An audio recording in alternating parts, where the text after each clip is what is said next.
Hello viewers, অচেতনার free coaching চ্যানেলে তোমাদের সকলকে স্বাগত জানাই। আজকের এই ভিডিওতে তোমরা ক্যালকাটা ইউনিভার্সিটিতে বিএ হিস্ট্রি অনার্সে ফোর্থ সেমিস্টারে পড়ছো, তোমাদের যে ডিএসসিসি 6 পেপারটি রয়েছে ইউরোপের ইতিহাস, এবং পাশাপাশি তোমরা যারা ফোর্থ সেমিস্টারে এমডিসি কোর্সে পড়ছো অর্থাৎ ইতিহাস জেনারেল পেপার হিসাবে পড়ছো, তোমাদের যে সিসি 4 পেপারটি রয়েছে ইউরোপের ইতিহাস, এই দুটি অনার্সের ক্ষেত্রে 6 পেপার এবং জেনারেল বা পাশের ক্ষেত্রে 4th পেপার, এই দুটি পেপারের সিলেবাস একই। এই দুটি পেপারের সিলেবাস নিয়ে বিস্তারিত আলোচনা করব আজকের এই ভিডিওতে। তার আগে বোর্ডে কি লেখা রয়েছে আমরা একবার দেখে নেব। CU BA 4th semester history honours DSCC 6 এবং এমডিসি কোর্সে হিস্ট্রি জেনারেল সিসি 4। এখানে পেপারটির নাম ইউরোপের ইতিহাস। ইউরোপের ইতিহাস আমাদেরকে এখানে পড়তে হবে এবং টাইম পিরিয়ড দেওয়া আছে 1453 থেকে 1650 খ্রিস্টাব্দ পর্যন্ত। 1453 খ্রিস্টাব্দ থেকে 1650-এর এই ইউরোপের ইতিহাসের যে সিলেবাস রয়েছে 2025-এর সিলেবাস নিয়েই এখন আলোচনা। তো দেখো, 1453 সাল ইউরোপের ইতিহাসে বলা হয় আধুনিক যুগের সূচনা। 1453 সালে কনস্টান্টিনোপল অধিকার করে তুর্কিরা, অর্থাৎ এশিয়ার একটি শক্তি অটোমান তুর্কি। তারা বসফরাস প্রণালী পার করে ইউরোপের ভূখণ্ডে প্রবেশ করে এবং পশ্চিম রোমান সাম্রাজ্যের যে রাজধানী ছিল কনস্টান্টিনোপল, সেই কনস্টান্টিনোপল অধিকার করে 1453। এই জায়গা থেকেই সিলেবাসটির সূচনা হয়েছে। তবে তোমাদের সিলেবাসের 6টি মডিউল রয়েছে এবং প্রতিটা মডিউল ধরে ধরে আলোচনা করব। দেখো, প্রথমে রয়েছে মডিউল 1, যেখানে রয়েছে রূপান্তর বিতর্ক। রূপান্তর মানে চেঞ্জ, একটা পরিবর্তন। সেই পরিবর্তন নিয়ে যে বিতর্ক, কিসের বিতর্ক না, এই পরিবর্তনটা কিসের? এই পরিবর্তনটা হচ্ছে সামন্ততন্ত্র থেকে পুঁজিবাদের রূপান্তর। অর্থাৎ এর আগে 1000 বছর ধরে ইউরোপে সামন্ততন্ত্র টিকে ছিল, একটা বদ্ধ আবদ্ধ অর্থনীতির মধ্যে ইউরোপ ছিল। সেই সামন্ততন্ত্রের এখন পতন হয়েছে এবং সেই জায়গায় পুঁজিবাদ মাথা চাড়া দিয়ে উঠেছে। অর্থাৎ সামন্ততন্ত্র থেকে ধনতন্ত্রে রূপান্তর হচ্ছে, একটা যুগের সন্ধিক্ষণ তৈরি হচ্ছে, যাকে বলা হচ্ছে যুগ সন্ধিক্ষণ বিতর্ক বা ট্রান্সেশন ডিবেট। তো এখানে সামন্ততন্ত্রের পতন কিভাবে হলো, তার বৈশিষ্ট্য কি, সামন্ততন্ত্রের মধ্যে ফিফ ভ্যাসালেজ কি, ম্যানর প্রথা কি, এই সব কিছু এখানে পড়তে হবে। সামন্ততন্ত্র এবং সামন্ততন্ত্র থেকে কিভাবে ধনতন্ত্রের আবির্ভাব হচ্ছে, যে যুগ সন্ধিক্ষণ হচ্ছে, সেই যুগ সন্ধিক্ষণ নিয়ে ঐতিহাসিকদের মধ্যে বিতর্ক রয়েছে, সেই বিতর্ক নিয়ে আলোচনা। এবার দেখো মডিউল 2, অর্থাৎ দ্বিতীয় মডিউলে কি রয়েছে, নতুন বিশ্বের অন্বেষণ। নতুন বিশ্ব অন্বেষণ মানে খোঁজা বা আবিষ্কার করা। তা নতুন বিশ্ব এই সময় আবিষ্কার হয়। দেখো, নতুন বিশ্ব আবিষ্কারের পিছনে একটা কারণ রয়েছে, সেটা হচ্ছে 1453 সাল। 1453 সালে অটোমান তুর্কিরা বসফরাস প্রণালী পার করে তারা বাইজেন্টাইন সাম্রাজ্যের রাজধানী কনস্টান্টিনোপল দখল করে এবং এই ভূমধ্য সাগরকে অবরোধ করে। ফলে ইতালির বণিকেরা যে ভূমধ্য সাগর দিয়ে এশিয়ার সাথে বাণিজ্য গড়ে তুলেছিল, সেই বাণিজ্য অবরুদ্ধ হয়। ফলে নতুন একটা বাণিজ্য পথের সন্ধান শুরু হয়, নতুন একটা জলপথ আবিষ্কার করার একটা তাগিদ অনুভূত হয় এবং জলপথে কিভাবে প্রাচ্য দেশ অর্থাৎ এশিয়ার দেশের সাথে যোগাযোগ তৈরি করা যায়, সেই উদ্দেশ্যে নতুন জলপথ খোঁজা শুরু হয়। এবং এক্ষেত্রে দুই সামুদ্রিক তীরবর্তী দেশ পর্তুগাল ও স্পেন, যাকে আইবেরীয় উপদ্বীপের দুটি দেশ বলা হয়, এই পর্তুগাল এবং স্পেন এক্ষেত্রে এই সামুদ্রিক অভিযান করে। ভারতবর্ষ আবিষ্কার করার উদ্দেশ্য নিয়ে কলম্বাস সমুদ্র যাত্রা করেন এবং তিনি আমেরিকা মহাদেশ আবিষ্কার করেন এবং আমেরিকা মহাদেশের নাম দেন নতুন বিশ্ব। তাহলে নতুন বিশ্ব এখানে আবিষ্কৃত হয়েছে, আমেরিকা মহাদেশ। এছাড়া ম্যাগেলান, ভাস্কো দা গামা, যুবরাজ হেনরি, এনাদ বার্থেলোমিও দিয়াজ, আমেরিকো ভেসপুচি, এসব বিখ্যাত নাবিকদের কথা বলা যায়, যারা অজানা সমুদ্রে মৃত্যু ভয়কে উপেক্ষা করে যারা অভিযান করেছিলেন, এই সামুদ্রিক অভিযান করে নিত্য নতুন দেশ আবিষ্কার করেছিলেন, ভারতে আসার জলপথ আবিষ্কার করেছিলেন এই সমস্ত অভিযাত্রীরা। তাই এক্ষেত্রে পর্তুগিজদের নৌ অভিযান আমাদেরকে পড়তে হবে ভালো করে, এবং স্পেনীয়দের সামুদ্রিক অভিযান পড়তে হবে।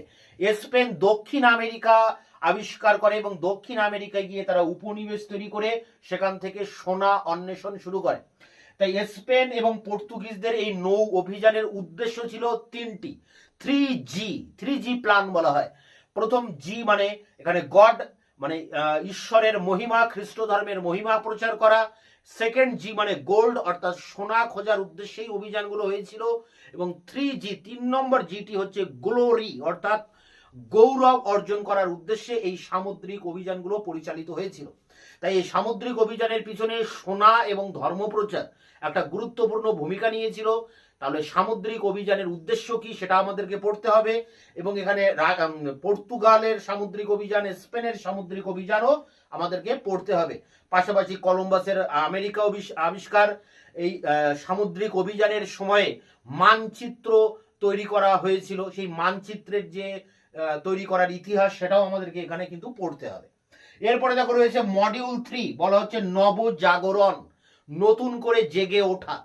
তা 1453 সালে যখন এই অটোমান তুর্কিদের দ্বারা বাইজেন্টাইন সাম্রাজ্যের রাজধানী কনস্টান্টিনোপলের পতন হয়, তখন কনস্টান্টিনোপলের যে সমস্ত পণ্ডিত ব্যক্তিরা ছিলেন তারা প্রাচীন যে সমস্ত পুঁথিপত্র ছিল সেগুলো বগল দাবা করে নিয়ে তারা সেই সাম্রাজ্য থেকে পালিয়ে, অর্থাৎ কনস্টান্টিনোপল থেকে পালিয়ে তারা ইতালিতে এসে আশ্রয় নেয়। এবং ইতালির যে নগর রাষ্ট্রগুলো ছিল, ভেনিস, ফ্লোরেন্স, রোম, এই সমস্ত শহরের বণিকরা সামাজিক সম্মান লাভের আশায় এই সমস্ত পণ্ডিতদেরকে আশ্রয় দেন, পৃষ্ঠপোষকতা করেন, এবং এই সমস্ত ধনী বণিকদের পৃষ্ঠপোষকতা পেয়ে এই সমস্ত জ্ঞানীগুণী পণ্ডিতরা তারা ধ্রুপদী সাহিত্য শিল্পকলার চর্চা শুরু করেন। এবং সেই চর্চা করতে গিয়ে সবকিছু যুক্তির আলোকে নতুন করে ভাবনা চিন্তা করা শুরু হয়, সবকিছু বিচার বিবেচনা করে গ্রহণ করা বর্জন করা শুরু হয়, অর্থাৎ মানুষের ভাব জগতে একটা পরিবর্তন শুরু হয়ে যায় এবং একটা আলোড়ন ঘটে মানুষের জাগতিক জীবনে। এই আলোড়ন, এই নতুন করে জেগে ওঠা, এই নতুন করে ভাবনা চিন্তা করা, বিচার বিশ্লেষণ করাকেই বলা হচ্ছে নবজাগরণ।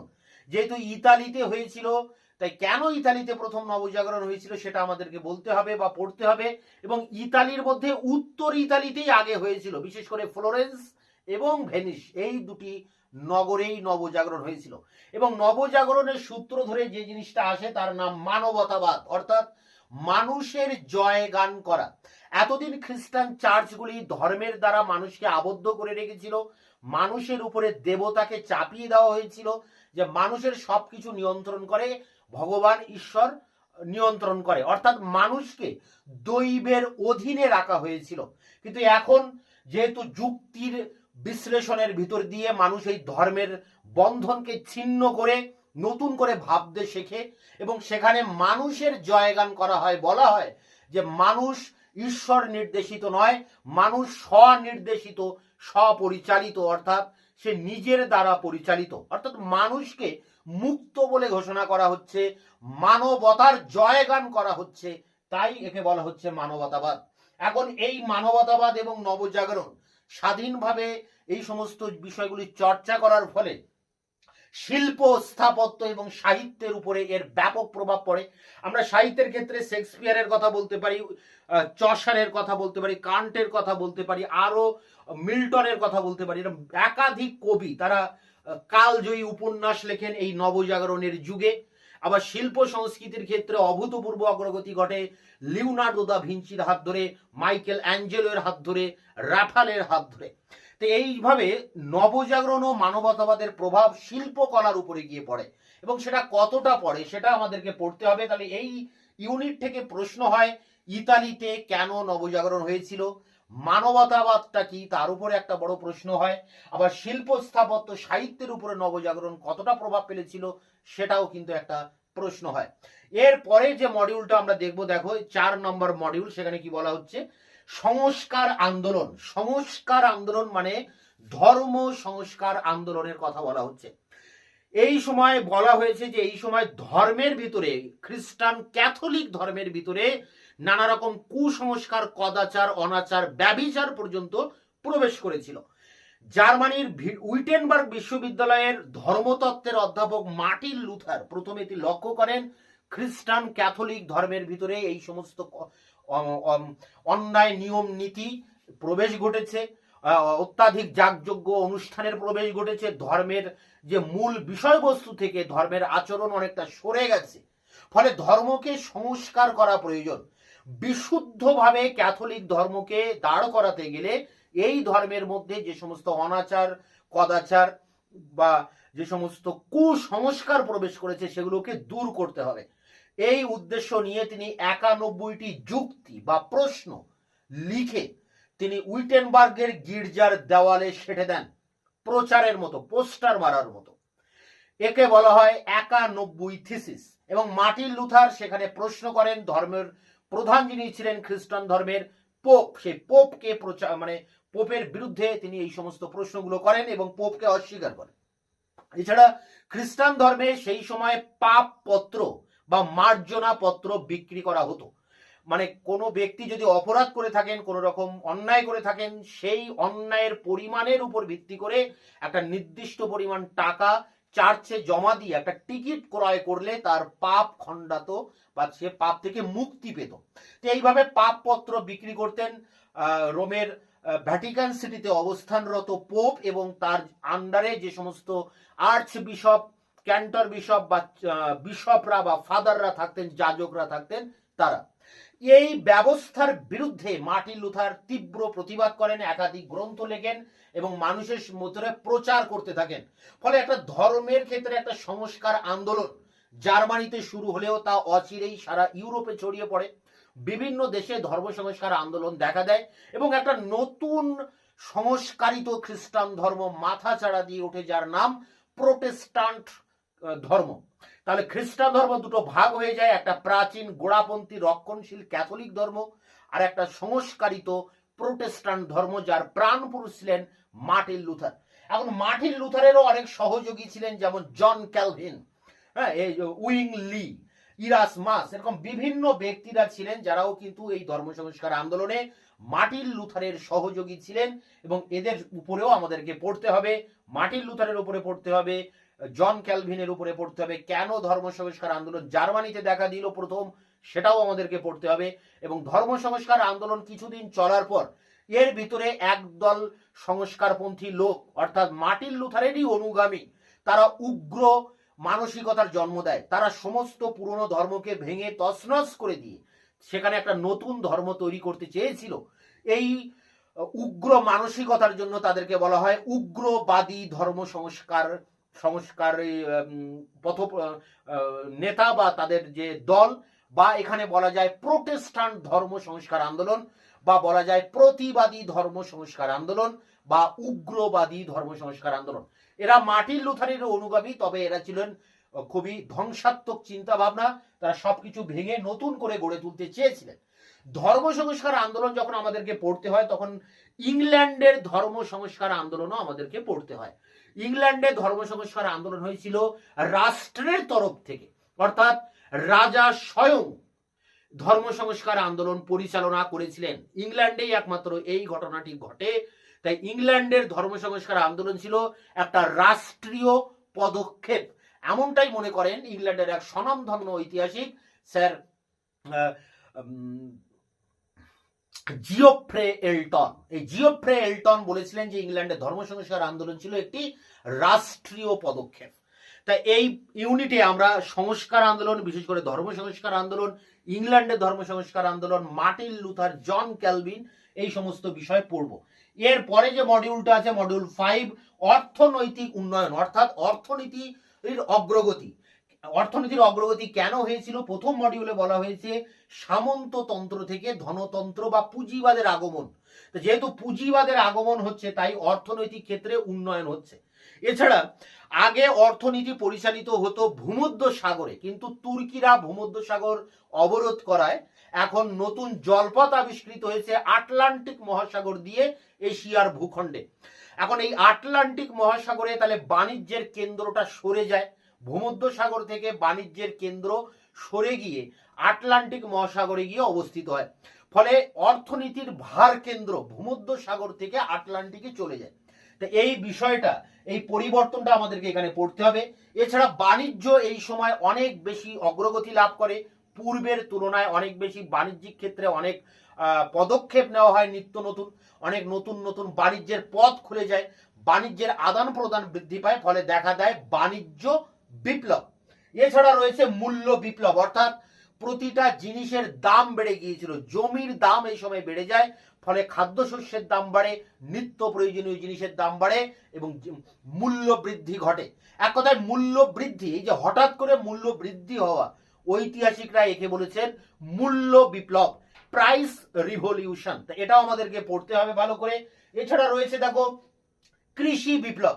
তা কৃষির ক্ষেত্রে এই সময় নিবিড় প্রথায় অর্থাৎ বৈজ্ঞানিক প্রথায় চাষবাস শুরু হয়, নিত্য নতুন যন্ত্রপাতি আবিষ্কার হয়, রাসায়নিক সার ব্যবহার করা হয় এবং নিবিড় বৈজ্ঞানিক পদ্ধতিতে চাষবাসের ফলে চাষবাস অনেক উন্নত হয়, কৃষির ফলন অনেক বেড়ে যায়, ফলে কৃষির এই প্রোডাকশন বা উৎপাদিত ফসল শিল্পের ক্ষেত্রে বিনিয়োগ করা হয় বা শিল্পে কিন্তু এগুলোকে পাঠানো হয়, ফলে কৃষির ক্ষেত্রে একটা ব্যাপক অগ্রগতি লক্ষ্য করা যায়, যাকে বলা হচ্ছে কৃষি বিপ্লব। তাহলে এই সময় অর্থনৈতিক ক্ষেত্রে তিনটি বিপ্লব সংগঠিত হচ্ছে: বাণিজ্য বিপ্লব, কমার্শিয়াল রিভলিউশন, মূল্য বিপ্লব, প্রাইস রিভলিউশন, এবং ঘটছে কৃষি বিপ্লব অর্থাৎ এগ্রিকালচার রেভলিউশন।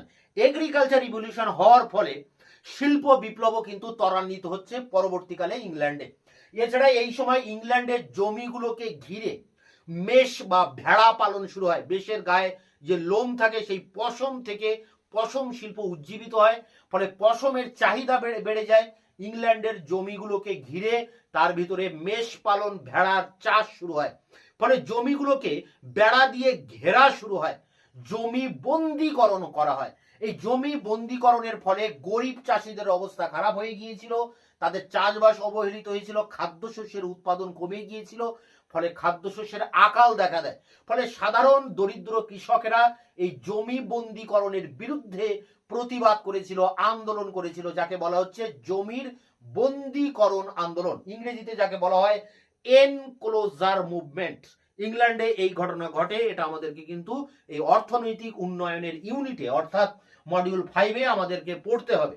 এরপরে দেখো মডিউল 6, শেষ যে মডিউলটা রয়েছে, জাতীয় রাজতন্ত্রের বিকাশ, অর্থাৎ রাজা বা রাজতন্ত্র সেটা জাতীয় স্তরে থাকবে, সমগ্র দেশের মানুষ রাজাকে মান্য করবে, দেশের মধ্যে ঐক্য প্রতিষ্ঠিত হবে। কিন্তু আগে এটা ছিল না, আগে ছিল সামন্ততান্ত্রিক রাষ্ট্র, যেখানে রাজার ক্ষমতা বিভিন্ন সামন্ত প্রভুদের মধ্যে ভাগ করা ছিল, রাজার কোনো নিজস্ব সৈন্যবাহিনী থাকতো না, রাজা এই সামন্ত প্রভুদের সৈন্যকে সংগ্রহ করে কোনো জায়গায় যুদ্ধ করতেন, অর্থাৎ রাজা নির্ভরশীল থাকতেন এই সমস্ত সামন্ত প্রভুদের উপর, ফলে দেশের মধ্যে একটা জাতীয় রাষ্ট্র গড়ে ওঠেনি, দেশে রাজার প্রতি প্রত্যেকের আনুগত্য ছিল না, দেশের মধ্যে ঐক্য ছিল না।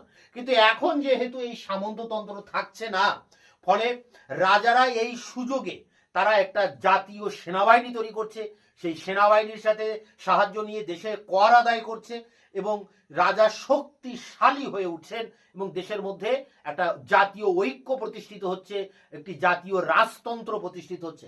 ইংল্যান্ড, ফ্রান্স, স্পেন এই সমস্ত দেশগুলোতে এই জাতীয় রাজতন্ত্র প্রতিষ্ঠিত হয় এবং এইভাবে ইউরোপের যে রাষ্ট্র ব্যবস্থা, আধুনিক কালের যে রাষ্ট্র ব্যবস্থা, তার ভিত্তি স্থাপিত হচ্ছে এইভাবে।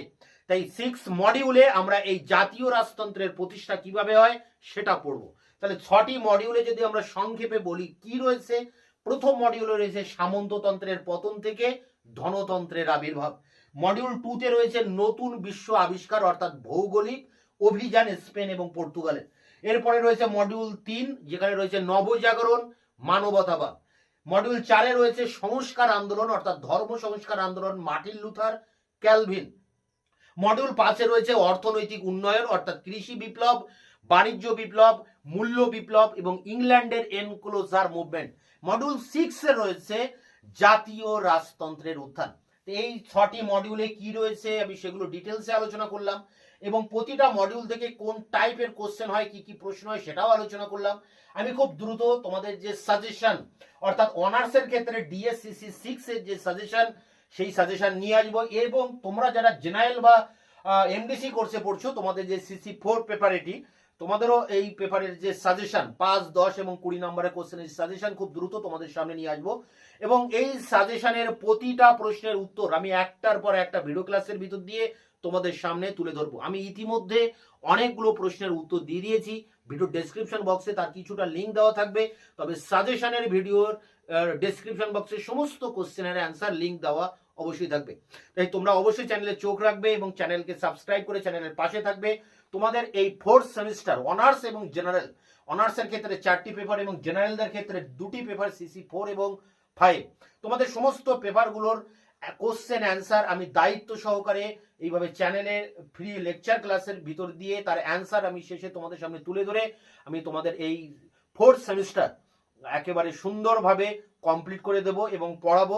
তাই তোমরা অবশ্যই চ্যানেলের দিকে নজর রাখবে, চ্যানেলকে সাবস্ক্রাইব করে চ্যানেলের পাশে থাকবে।